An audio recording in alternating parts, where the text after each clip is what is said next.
পাঠশালা টরন্টোর YouTube চ্যানেলে স্বাগতম। আজ শুনবেন পুষ্পময়ী বসু অনুদিত বিশ্বজুড়ে বহুল পঠিত মাক্সিম গোর্কির মা উপন্যাসের পঞ্চম পর্ব।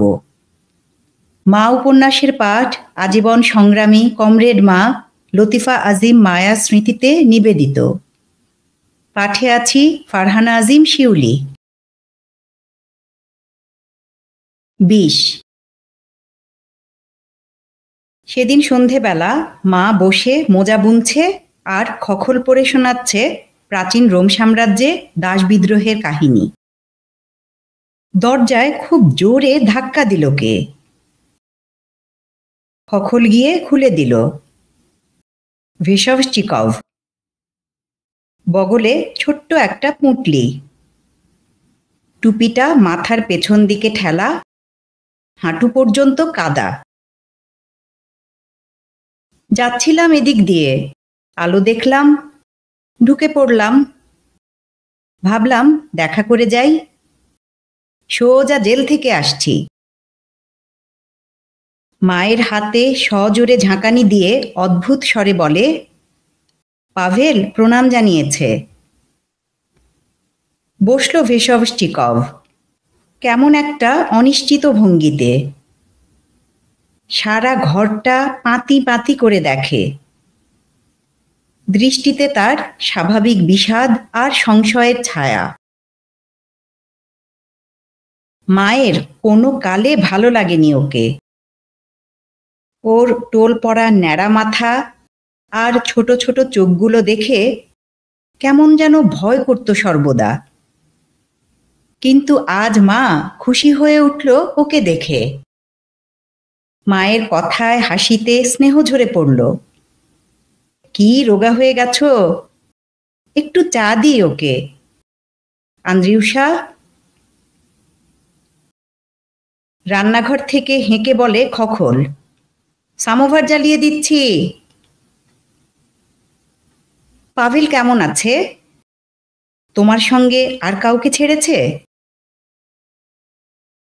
মাথা নিচু করে নিকোলাই। না, একা আমাকেই। পাভেল অপেক্ষা করছে। ধৈর্য আছে বটে। তারপর মাথা তুলে মায়ের দিকে তাকিয়ে চাপা দাঁতের ভেতর দিয়ে ধীরে ধীরে বলে, আমি ওদের বলি, ব্যাস ছেড়ে দাও আমাকে। না যদি ছাড়ো বাবা, তবে কাউকে খুন করব, নিজেও খুন হব। তারপর ছেড়ে দিল। অস্পষ্টভাবে কি যেন বলে মা, সরে আসে তার কাছ থেকে। লোকটার কোঁচকানো চোখের ধারালো দৃষ্টির সামনে অনিচ্ছায় চোখ বুজে ফেলে। রান্নাঘর থেকে খখল চেঁচায়, ফিওদর মাজিন কেমন আছে হে?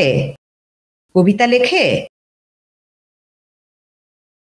হ্যাঁ, ওসব বুঝি টুঝি নে। মাথা ঝাঁকিয়ে বলে নিকোলাই। নিজেকে কি ভাবে ও? ক্যানারি পাখি? খাঁচায় রাখো তাও গান গাইবে। কিন্তু যাকগে, বর্তমানে এটুকু বুঝছি যে আমার বাড়ি যাবার ইচ্ছে নেই। মা বলে, কি আছে বাড়িতে? শূন্য পুরি, উনুনে আগুন নেই, ঠান্ডায় জমে আছে সব।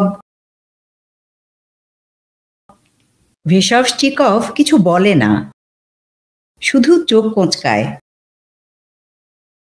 পকেট থেকে সিগারেটের বাক্স বের করে একটা সিগারেট ধীরে সুস্থে জ্বালিয়ে মুখে দেয়।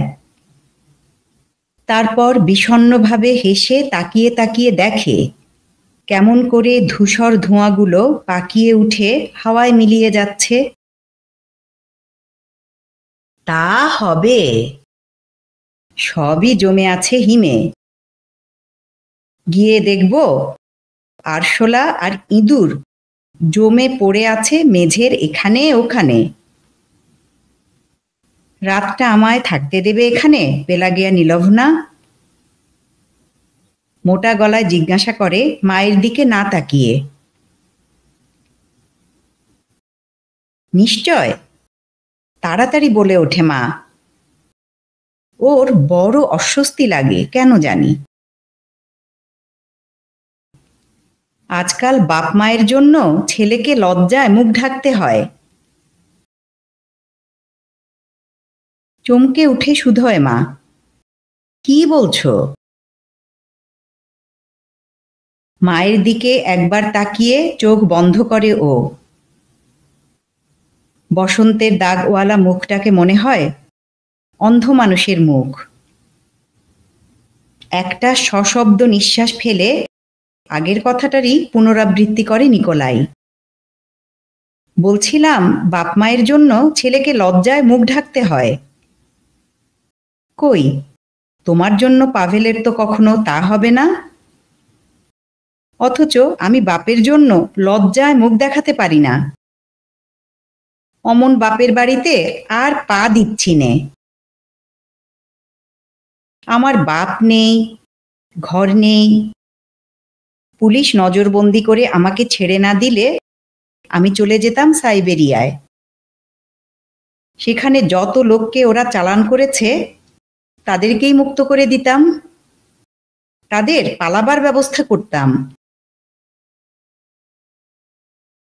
মায়ের স্পর্শকাতর হৃদয়টা ওর ভেতরের যাতনা বোঝে, কিন্তু তবু মনে দরদ জাগে না।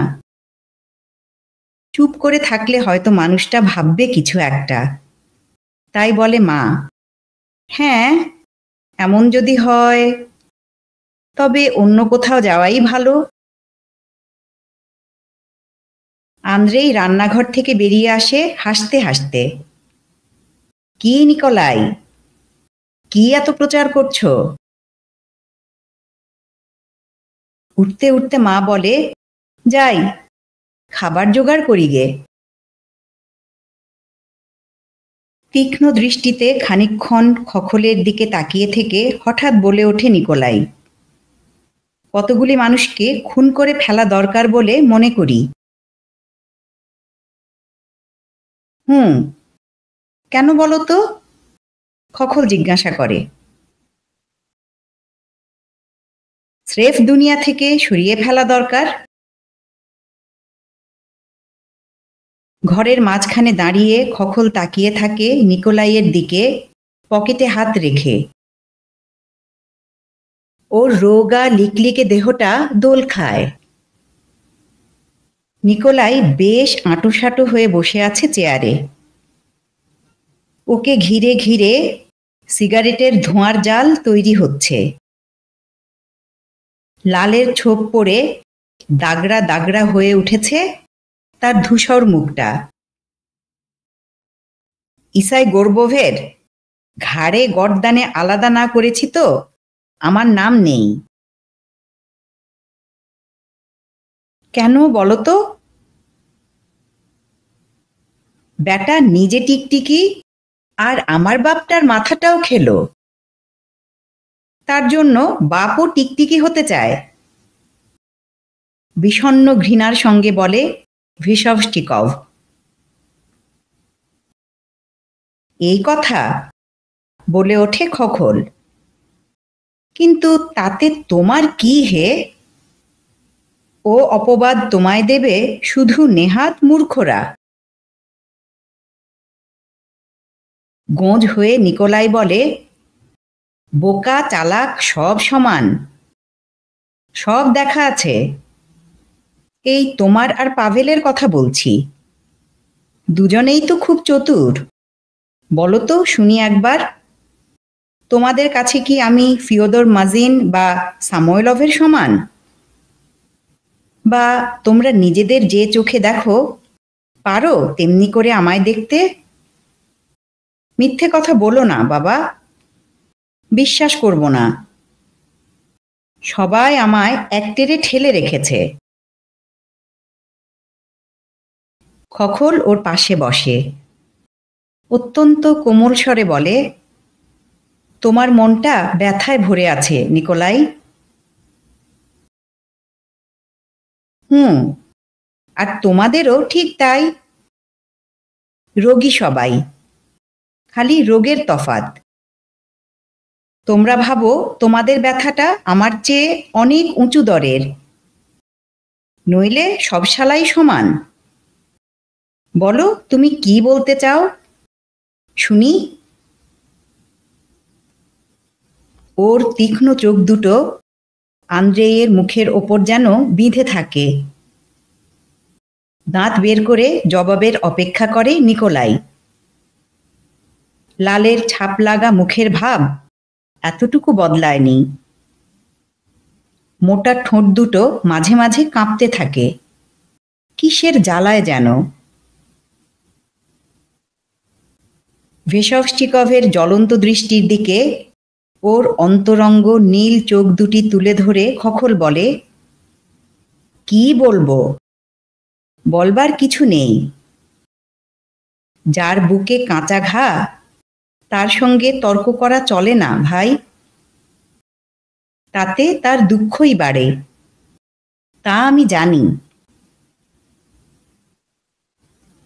চোখ নামিয়ে বিড়বিড় করে বলে নিকোলাই, আমার সঙ্গে তর্ক করা চলে না, তর্ক করতে জানিই না। দেখো, আমি মনে করি আমরা প্রত্যেকেই ভাঙা কাচের ওপর দিয়ে খালি পায়ে হাঁটছি। দুর্যোগে তোমার মতো প্রত্যেকেরই হাঁপ ধরেছে। থাক, কিছু বলো না আমায়, বলবার মতো কিছু নেই তোমার। আমার ভেতরটা নেকড়ের মতো গোঙাচ্ছে। ধীরে ধীরে বলে ভেশভস্টিকভ। না, কিছু বলতে চাই নে, তবে জানি যে এই ভাবটা কেটে যাবে, একেবারে না হলেও কিছুটা যাবে। মুচকি হেসে নিকোলাইয়ের কাঁধ চাপড়ে বলে যায় আন্দ্রেই, বাচ্চাদের হাম হওয়ার মতো হে, একবার না একবার হবেই সববার। শরীরটা শক্ত থাকলেই বাঁচোয়া, দুর্বলদের বড় কষ্ট। এও তেমনি, মানুষ নিজেকে যখন খুঁজে পায় অথচ দেখে জীবনে আর তার স্থান নেই, তখনই এই রোগেই সে কাহিল হয়। মনে হয় তোমাকে ভারী উমদা একটা খাবার চিজ মনে করে দুনিয়া শুদ্ধ লোক হাঁ করে খেতে আসছে, কিন্তু খানিক বাদেই দেখবে তুমি নও শুধু, মেলায় মানুষ আছে তোমার মতো।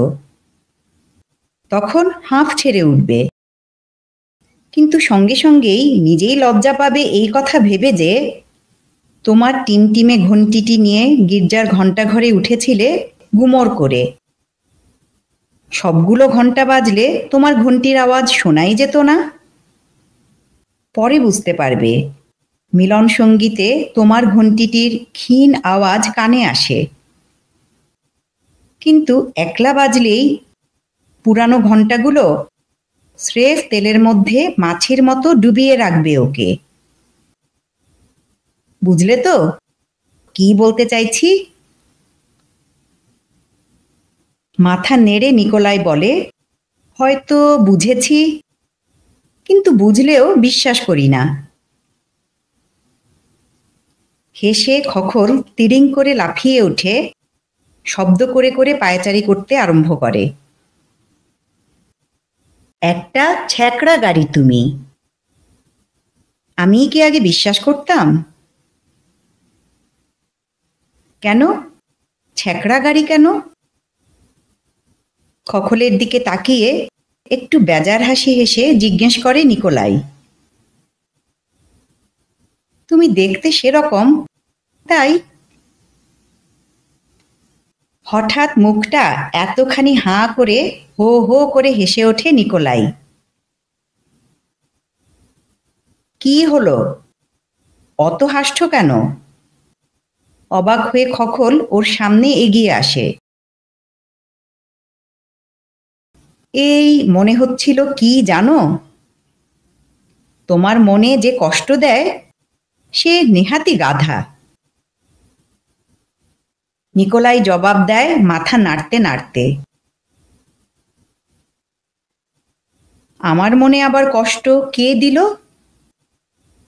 খখল বলে কাঁধ ঝাঁকিয়ে। ভালো মানুষই আর পিঠ চাপড়ানো ধরনের হাসি হাসে ভেসভস্টিকভ। বলে, তা জানি না বাপু, তবে জানি তোমায় যে কষ্ট দেবে সে নিজেই মনে মনে খুব লজ্জা পাবে।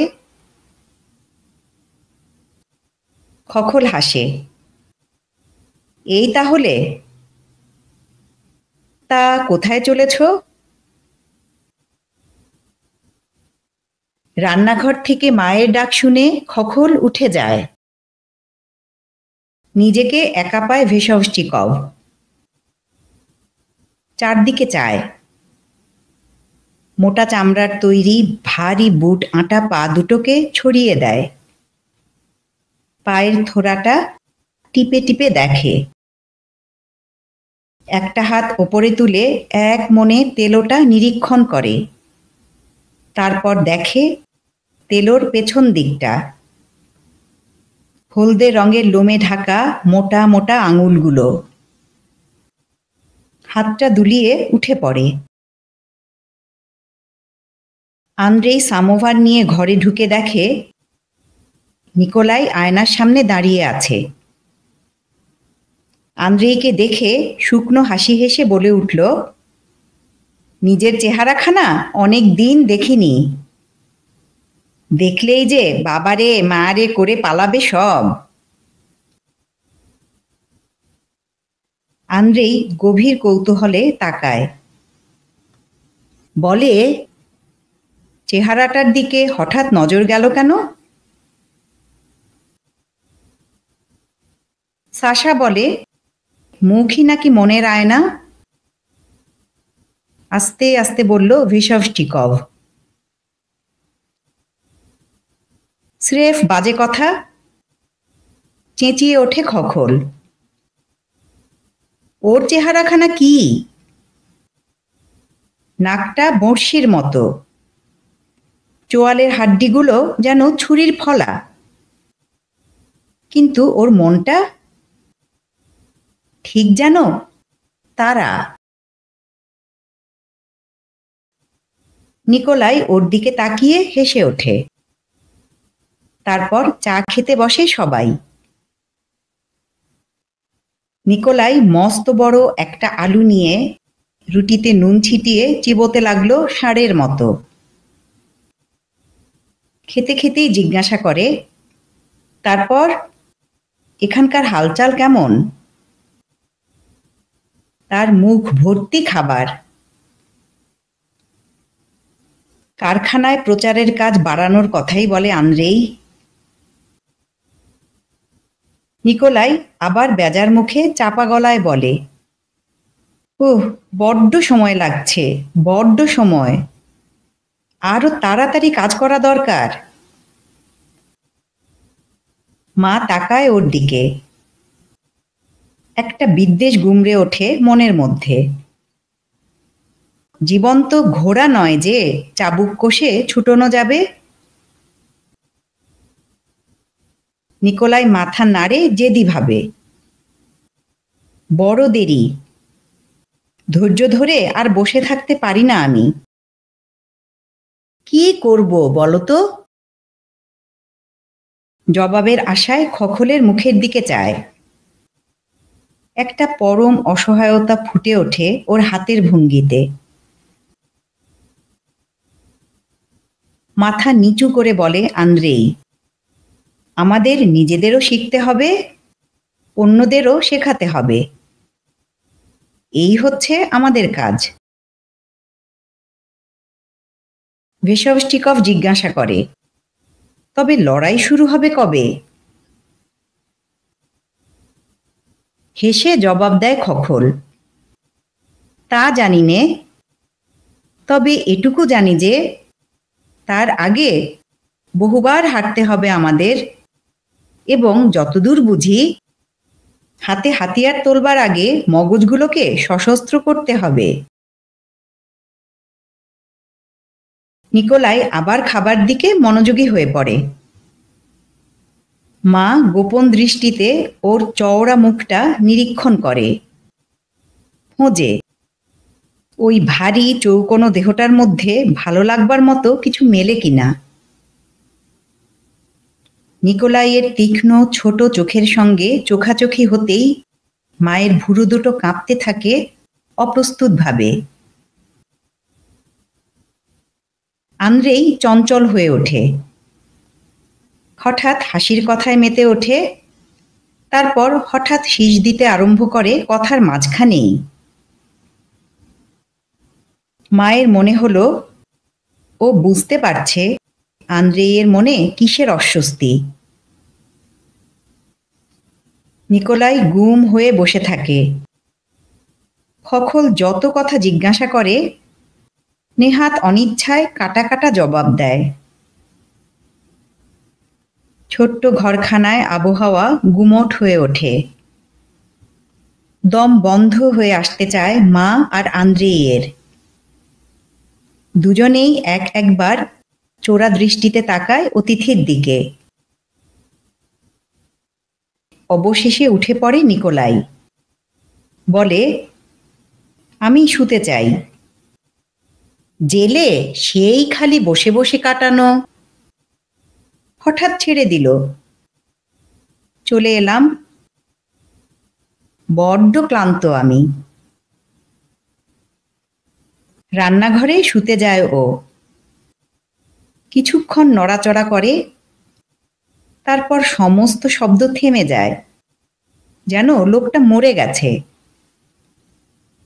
সব নিস্তব্ধ হয়ে গেলে চুপি চুপি আন্দ্রেইকে বলে মা, কি সব সাংঘাতিক জিনিস ওর মাথার মধ্যে। হ্যাঁ মা, গোলমেলে ছেলে, কিন্তু ও থাকবে না বেশি দিন। আমিও এককালে অমনি ছিলাম। প্রাণের মধ্যে আগুনটা ভালো করে যখন জ্বলে না, তখন অনেক কালিঝুলি দেখা দেয়। আপনি শুয়ে পড়ুন নেনকো, আমি আরেকটু পড়ি, তারপর শোবো। ঘরের এক কোণে একটা সুতির পর্দা ঝোলানো, তার আড়ালে মায়ের বিছানা। অনেকক্ষণ ধরে প্রার্থনা করে মা। হৃদয়ের গভীর তল থেকে দীর্ঘশ্বাস ওঠে। তার উষ্ণ রেশটা অনেকক্ষণ কানে আসে আন্দ্রেইয়ের। তাড়াতাড়ি করে বইয়ের পাতা উল্টে চলে, কপালটা উত্তেজিতভাবে রগড়ায়। লম্বা লম্বা আঙুল দিয়ে গোঁফের ডগা পাকায়, পা ঘষে মেঝেতে এদিক থেকে সেদিক। ঘড়িটা টিকটিক করে চলে। বাইরে হাওয়ার হাহাকার। মায়ের চাপা স্বর শোনা যায়, হায় রে ভগবান, এত লোক সংসারে, সবার বুকেই ব্যথা। সুখী মানুষ কি নেই সংসারে? খোকন জবাব দেয়, আছে বই কি নেনকো, আছে। আরো অনেক থাকবে অল্প দিন পরেই।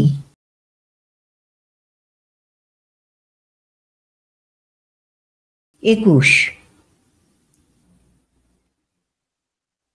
বিচিত্র ঘটনার মধ্য দিয়ে জীবনটা ছুটে চলল। প্রতিদিন নতুন কিছু একটা ঘটে। এখন আর ভয় করে না মায়ের। বাড়িতে আরো ঘন ঘন কত নতুন মানুষ আসে সন্ধেবেলা। চাপা গলায় কথা বলে আন্দ্রেইয়ের সঙ্গে। কেমন ব্যস্ত সমস্ত উদ্বিগ্ন ভাব ওদের। তারপর রাত্রির বেলা কোটের কলার তুলে দিয়ে চোখ পর্যন্ত টুপি নামিয়ে নিঃশব্দে সন্তর্পণে ওরা আঁধারে মিলিয়ে যায়। ওদের চাপা উত্তেজনার ভাবটা মা বেশ অনুভব করে। সবাই যেন হাসতে গাইতে চায়, কিন্তু সময় কোথায় ওদের? সব সময় তারা কোথায় যেন যাবার ব্যস্ততা। ওদের মধ্যে কারো কারো গুরুগম্ভীর চেহারা, চোখা চোখা কথা। কেউ কেউ ফুর্তিবাজ, যৌবনের শক্তিতে যেন ঝলমল করছে। কেউ কেউ আবার অত্যন্ত শান্ত, চিন্তাশীল। কিন্তু মায়ের চোখে ওদের সবার মধ্যে মিল আছে। সবাই ওরা সমান দৃঢ় সংকল্প, প্রত্যয়বান। প্রত্যেকটি মুখ একেবারে আলাদা, তবু যেন তারা সবাই মিলে এক হয়ে মিশে যায় আরেকজনের শীর্ণ একখানি মুখের সঙ্গে। সেই শান্ত দৃঢ় সংকল্প, গভীর স্বচ্ছ মুখ, গাঢ় চোখ, কোমলে কঠিনে মিলিয়ে সে এক বিচিত্র দৃষ্টি। যীশুখ্রিস্ট যখন এমাউসের পথে যাচ্ছিলেন, তখন তার চোখ দিয়ে যে দৃষ্টি ঝরেছিল, ঠিক সেই রকম। মা গোনে তাদের সংখ্যা, মনে মনে ছবি আঁকে। ঘিরে আছে এরা পাভেলকে। শত্রু দৃষ্টি থেকে আড়াল হয়ে আছে পাভেল সেই মানুষের অরণ্যে। একদিন একটি মেয়ে এলো শহর থেকে আন্দ্রেয়ের জন্য একটা পুলিন্দা নিয়ে। চালাক চতুর মেয়ে, মাথায় একরাশ কোঁকড়া চুল। যাবার সময় মায়ের দিকে তাকিয়ে তার খুশি খুশি চোখ দুটোকে ঝিলমিলিয়ে বলে গেল, আসি কমরেড। হাসি চেপে মা বলল, আসুন। মেয়েটি চলে গেলে হাসি মুখে জানালা দিয়ে দেখতে লাগলো নতুন এই কমরেডটির যাওয়া। ছোট ছোট পা ফেলে তড়বড়িয়ে চলেছে রাস্তা দিয়ে। ও যেন বসন্তের ফুল, তেমনি সরস তাজা। প্রজাপতির মতোই হালকা ওর দেহ। মনে মনে বলে মা, ওরে মেয়ে, আমি তোর কমরেড। ভগবান করুন যোগ্য কমরেড যেন তোর মেলে, তার হাত ধরে সারা জীবন যেন চলতে পারিস। কেমন যেন একটা ছেলে মানুষই সারল্য আছে এই শহুরে ছেলে মেয়েগুলোর মধ্যে। মনে মনে পিঠ চাপড়ানো ধরনের হাসি হাসে মা। কি গভীর বিশ্বাস ওদের! দিনে দিনে তার গভীরতা মা দেখছে চোখের সামনে। সংশয়ের রাস্তা থাকে না তাতে। দেখে অবাক লাগে। এই অবাক লাগার মধ্যে কি যে সুখ! ওরা স্বপ্ন দেখে ন্যায়ের জয় হবে। ওদের এই স্বপ্ন এক অদ্ভুত উষ্ণতায় আদরে ভরে রাখে মায়ের বুকটা। ওদের কথা শুনতে শুনতে কি জানি এক অজানা বিষাদে মনটা ছেয়ে যায়। দীর্ঘ নিঃশ্বাস পড়ে। তার মনকে সবচেয়ে নাড়া দেয় ওদের সহজ সরল ভাব, নিজেদের প্রতি মনোরম ঔদাসীন্য। জীবন সম্বন্ধে ওদের কথাবার্তা এখন অনেকটা বুঝতে পারে মা। অনুভব করে মানুষের দুঃখের আসল গোড়াটাকে ওরা খুঁজে পেয়েছে। ওদের অধিকাংশ চিন্তাগুলোই মা মেনে নিতে অভ্যস্ত হয়ে গেছে। তবে ওরা যে জীবনকে নিজেদের মতো করে গড়বে আর সমস্ত মেহনতি মানুষকে নিজেদের আগুনে টেনে আনবার যে যথেষ্ট শক্তি ওদের আছে, সে কথা কেন জানি বিশ্বাস করতে চায় না মন। মনের গভীরে সংশয় থেকে যায়। কি করে হবে? সবাই তো পেট পুড়ে খাবার চিন্তায় ব্যস্ত। অন্ন জুটলেই একটা দিনের জন্য খাওয়া বাদ দিতে রাজি হবে কি কেউ? কেউ না। তারপর এত কষ্ট সইতেই বা আসবে কজন? আর সে তো একদিন দুদিনের কথা নয়। পথের শেষে যে সোনার রাজ্যে মানুষে মানুষে ভাই ভাই হয়ে বাস করে, কটা লোকের চোখে সেটা পড়বে। এমন নানা কারণে এইসব ভালো ভালো ছেলেমেয়েগুলো মায়ের মনে একেবারে শিশুই থেকে যায়। তাদের মুখভরা দাড়ি আর ক্লান্ত চেহারা সত্ত্বেও। মাথা নেড়ে নেড়ে মনে মনে বলে, আহা বাছারে আমার। এখন কিন্তু ওদের জীবনের ধারা কি চমৎকার, গভীর, বুদ্ধিদীপ্ত। সুখের কথা বলে, যা নিজেরা জেনেছে তাই মানুষকে শেখাতে প্রাণপাত করে। মা বোঝে এত বিপদ ঝড়ঝাপটা সত্ত্বেও কি করে এই জীবন ভালো লাগা সম্ভব। নিজের ফেলে আসা জীবনটার এঁদো অন্ধকার গলি ঘুপচির দিকে পেছন ফিরে তাকায়, মোচড় দেয় বুকটার মধ্যে। এই নতুন জীবনে তাকেও দরকার। এই একটা শান্ত চেতনা নিজেরই অজান্তে মনে গড়ে উঠেছে। কোনো কাজে যে সে লাগতে পারে এ কথা আগে কখনো ভাবেনি। এখন পরিষ্কার চোখে দেখতে পাচ্ছে তাকে অনেকের দরকার। এ এক নতুন ব্যাপার, ভারী ভালো লাগে। হেঁট মাথাটা উঁচু হয়ে ওঠে। নিয়মিতভাবে কারখানায় ইশতেহার নিয়ে যায় মা।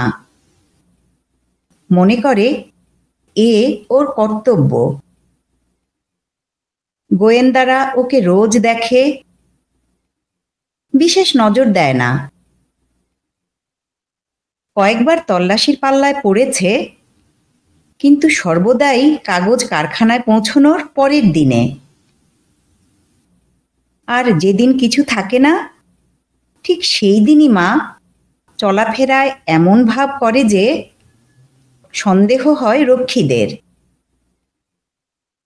তারা ওকে ধরে, তল্লাশি করে, ও রাগ করে, তর্ক করে, দেখায় যেন ভয়ানক অপমান হয়েছে। শেষ পর্যন্ত ওদের অপ্রস্তুত করে নিজের বুদ্ধির তারিফ করতে বুক ফুলিয়ে চলে যায়।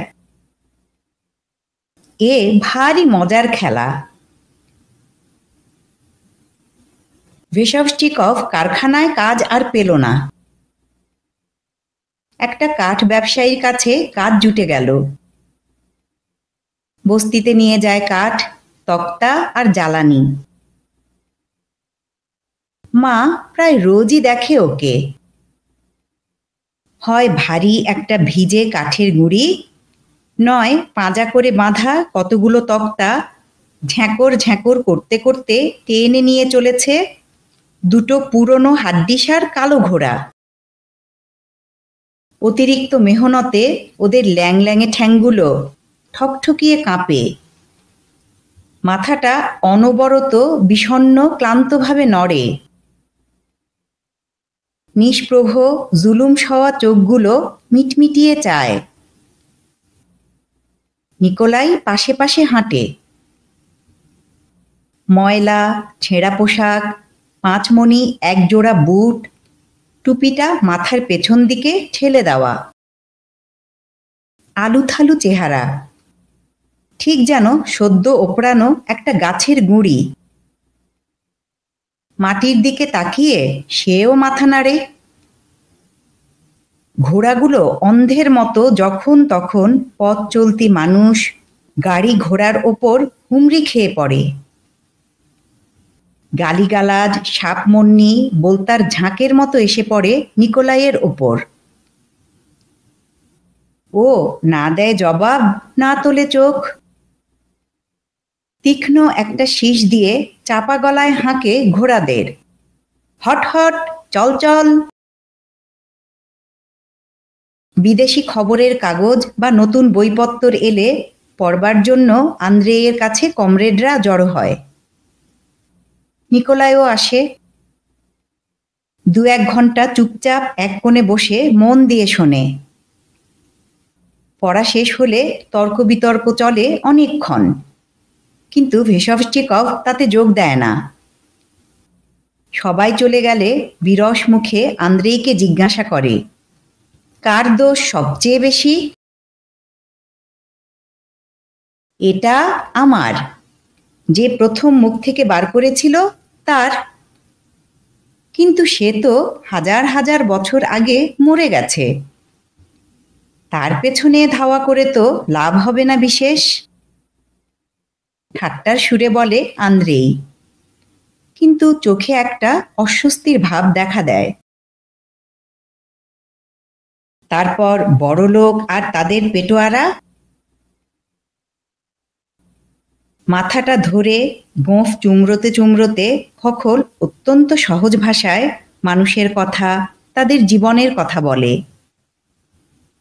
এমনভাবে বলে যে মনে হয় সাধারণভাবে দোষটা সকলেরই। খুশি হয় না নিকোলাই। মোটা মোটা ঠোঁট দুটো চেপে অবিশ্বাসের সুরে বলতে থাকে, এ হতেই পারে না কক্ষনো। তারপর চলে যায় অত্যন্ত বিরস বিরক্ত মন নিয়ে। একদিন বলে বসে, হুঁ হুঁ, দোষ কারো না কারো আছেই, আর এখানেই আছে তারা।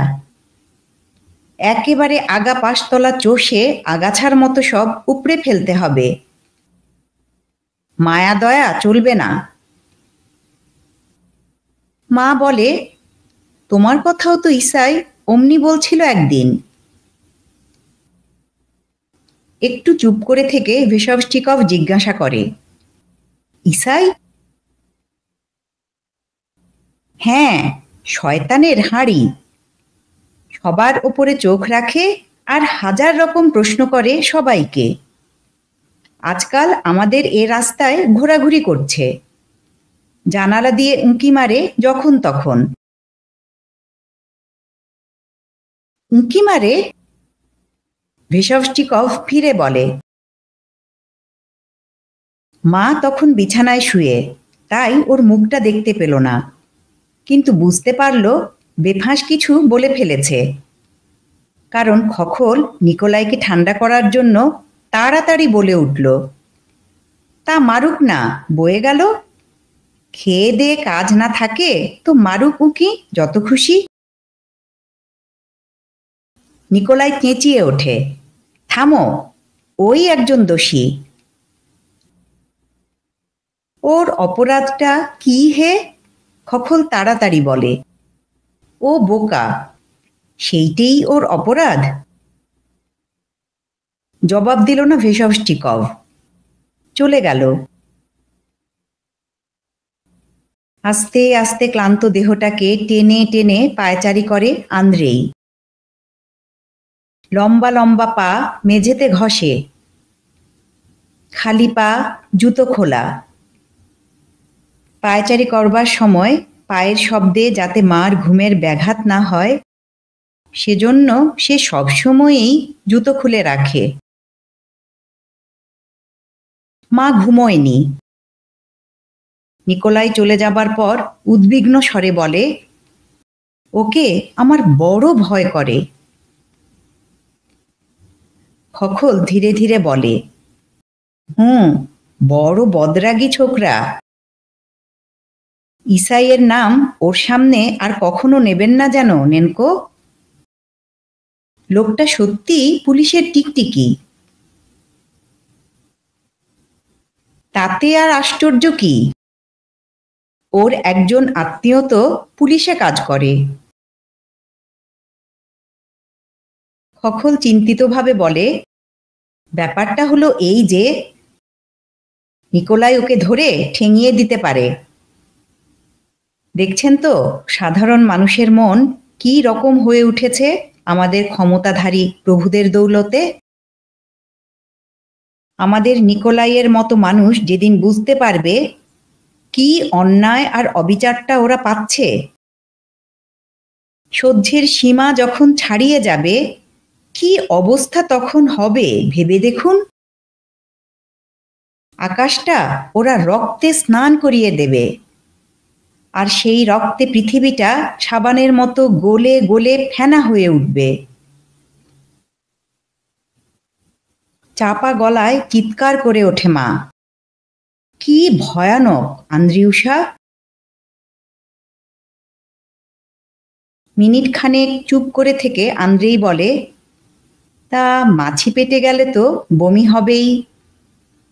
যা হোক, ওদের রক্তের প্রতিটি বিন্দু পরিষ্কার হয়ে ধুয়ে যাবে লোকের চোখের জলের ধারায়, যে জল ওরা মানুষের চোখ থেকে ঝরিয়েছে। তারপর হঠাৎ মৃদু হেসে বলে, ন্যায় হলেও তাতেই বা সান্ত্বনা কোথায়?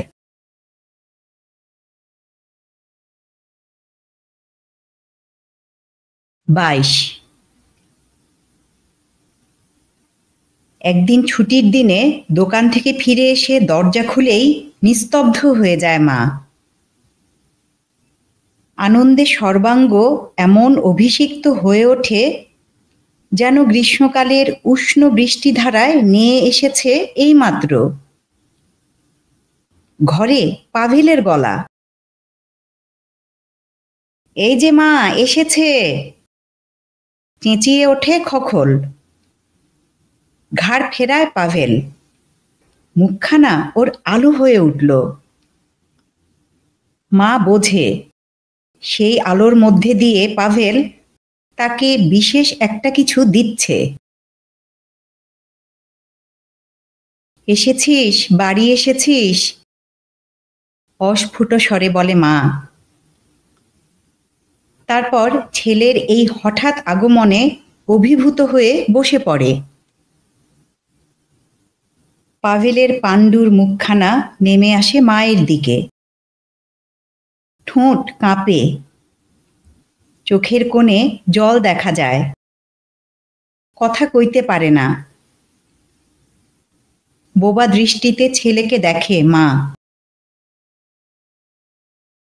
খোকন ওদের পাশ কাটিয়ে বাইরে চলে গেল, মাথা নিচু করে শীষ দিতে দিতে। পাভেল মায়ের হাতটা কম্পিত আঙুল দিয়ে চেপে ধরে গভীর নিচু স্বরে বলে, মা গো মা, আমার মা, তোমাকে কি বলে যে ধন্যবাদ দেব মা। ছেলের মুখের ভাবে আর কণ্ঠস্বরে মায়ের বুক আনন্দে বিহ্বল হয়ে ওঠে। ছেলের মাথায় হাত বোলায় মা, আর থামাতে চেষ্টা করে নিজের হৃদয়ের আলোড়ন। বলে, যিশুর দোহাই, অত ধন্যবাদ কিসের? আমাদের এই বড় কাজটাতে তোমারও হাত লেগেছে যে, সেই জন্য ধন্যবাদ। তারপর আবার বলে, মা ছেলেতে মনের ব্যাপারেও মিল হওয়ার মতো সুখ খুব কমই জোটে। নিঃশব্দে লোভীর মতো ছেলের প্রতিটি কথা যেন পান করে মা। ছেলেকে কি ভালোই যে লাগে, কত কাছের লোক, চেহারার কি দীপ্তি। পাভেল বলে, আমি বুঝতে পারতাম তোমার কত মন খারাপ লাগছে। আমাদের কত জিনিস তোমার মনকে কষ্ট দিয়েছে। ভেবেছিলাম কখনো আমাদের সঙ্গে তোমার মতের মিল হবে না, আমাদের চিন্তা তোমার চিন্তা হয়ে উঠবে না। শুধু নীরবে সবকিছু সহ্য করে চলবে, সারা জীবন যেমন করেছ।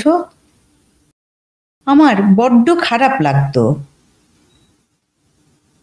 অনেক জিনিস আন্দ্রিউসা বুঝিয়ে দিয়েছেন, মা বলে। পাভেল হাসে। ও আমায় তোমার কথা বলেছে। ইয়ে গরো, আমরা দুজনে এক জায়গারই মানুষ। আন্দ্রিউসা আমায় আবার পড়াতেও চেয়েছিলেন। আর তুমি লজ্জায় পড়তে আসনি, লুকিয়ে লুকিয়ে নিজে পড়েছ। কেমন? ধরে ফেলেছেন বুঝি? অপ্রস্তুত হয়ে মা বলে। তারপর অত্যন্ত আনন্দে উৎকণ্ঠিত হয়ে বলে, কোথায় ও? ইচ্ছে করেই বেরিয়ে গেছে আমাদের অসুবিধে হবে ভেবে। নিজের মা তো নেই। পাভেল বাইরের দরজা খুলে ডাক দেয়, আন্দ্রেই, কোথায় হে? এই যে আমি কাঠ কাটছি, এসো এখানে। তক্ষুনি এলো না আন্দ্রেই, একটু দেরি করেই এলো। এসে সোজা সংসারের কথা পেড়ে বসল। কাঠ প্রায় ফুরিয়েছে, নিকোলাইকে বলতে হবে কিছু কাঠ দিয়ে যায় যেন। পাভেলের দিকে তাকিয়ে দেখেছেন নেনকো? মনে হচ্ছে কর্তারা বিদ্রোহীগুলোকে জেলে নিয়ে জামাই আদরে রাখে, শাস্তি দেয় না। মা হেসে ওঠে। তখনও আনন্দের বিহ্বলতা যায়নি, থামেনি বুকের মধুর নৃত্য। কিন্তু এরই মধ্যে একটা সতর্কতার অনুভূতি জেগেছে। ছেলের সেই সর্বদা শান্ত গম্ভীর স্বরূপ মা দেখতে চেয়েছিল। সবই আজ বড় মধুর। জীবনের এই বৃহৎ সুখকে বুকের তলায় চিরস্থায়ী করে রাখতে চায় মা।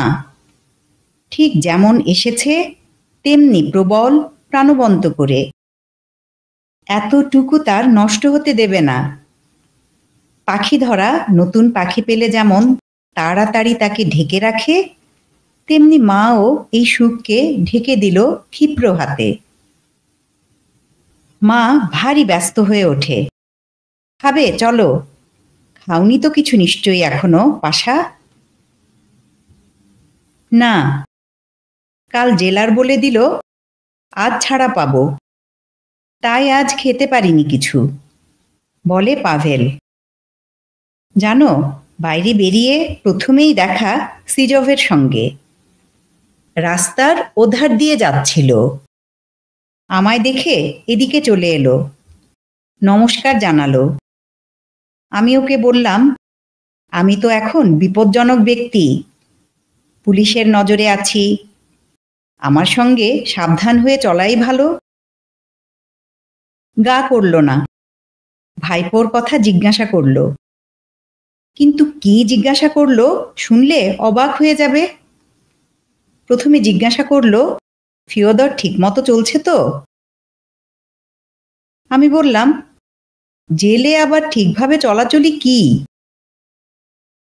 বলে, না, বলছিলাম কি, কমরেডদের নামে লাগানি ভাঙানি করেনি তো?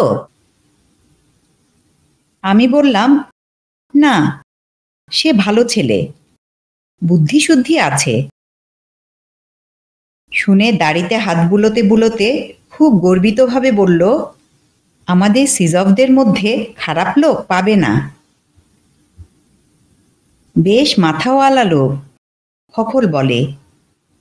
অনেক কথা হয়েছে আমার ওর সঙ্গে, লোকটা ভালো। ফিওদরকে ছাড়বে নাকি শিগগির? বোধ হয় সব্বাইকেই ছাড়বে, কারো বিরুদ্ধে তো পায়নি কিছু। এক ওই ইসাই যা বলে, ওর আবার বলবার কি আছে? মা যাওয়া আসা করছে, চোখ রয়েছে ছেলের দিকে। আন্দ্রেই পেছনে হাত দিয়ে জানালার কাছে দাঁড়িয়ে পাভেলের কথা শুনছে।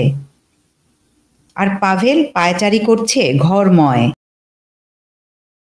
দাড়ি রেখেছে পাভেল, চাপ চাপ কালো দাড়ি ঘন হয়ে কুঁকড়ে আছে গালের ওপরে। পাভেলের ময়লা রঙে খানিকটা কমনীয়তা এসেছে যেন।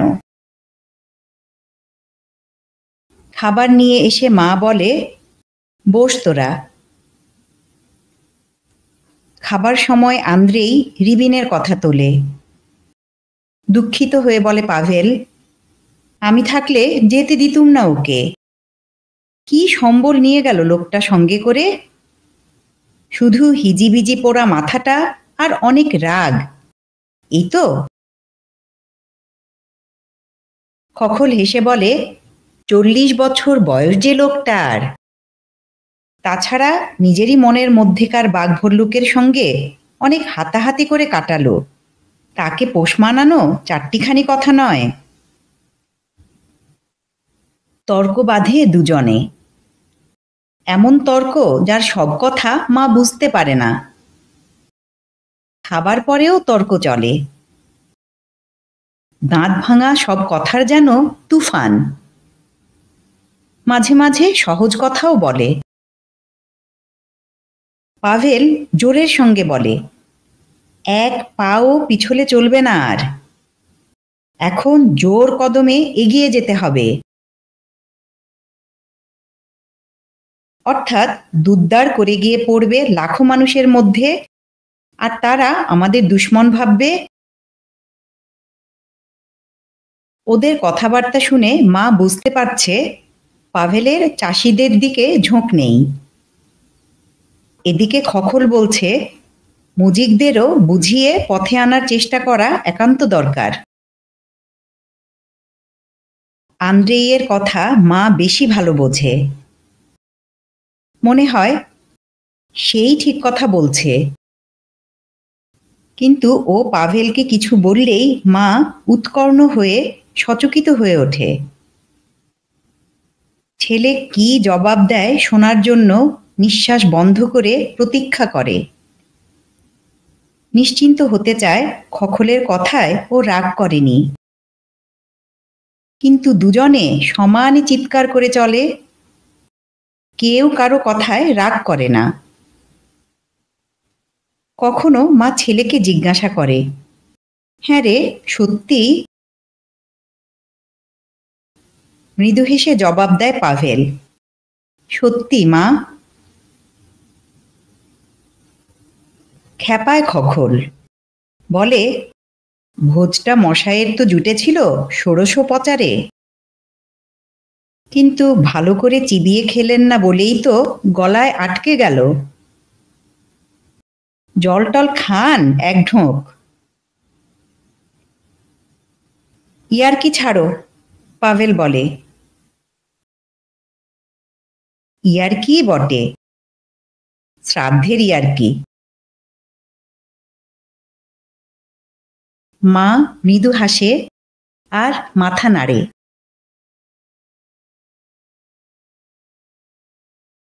পাঠশালা টরন্টোর ইউটিউব চ্যানেলে আপনারা শুনছেন পুষ্পময়ী বসু অনুদিত, বিশ্বজুড়ে বহুল পঠিত মাক্সিম গোর্কির মা উপন্যাস। আজ ছিল পঞ্চম পর্ব।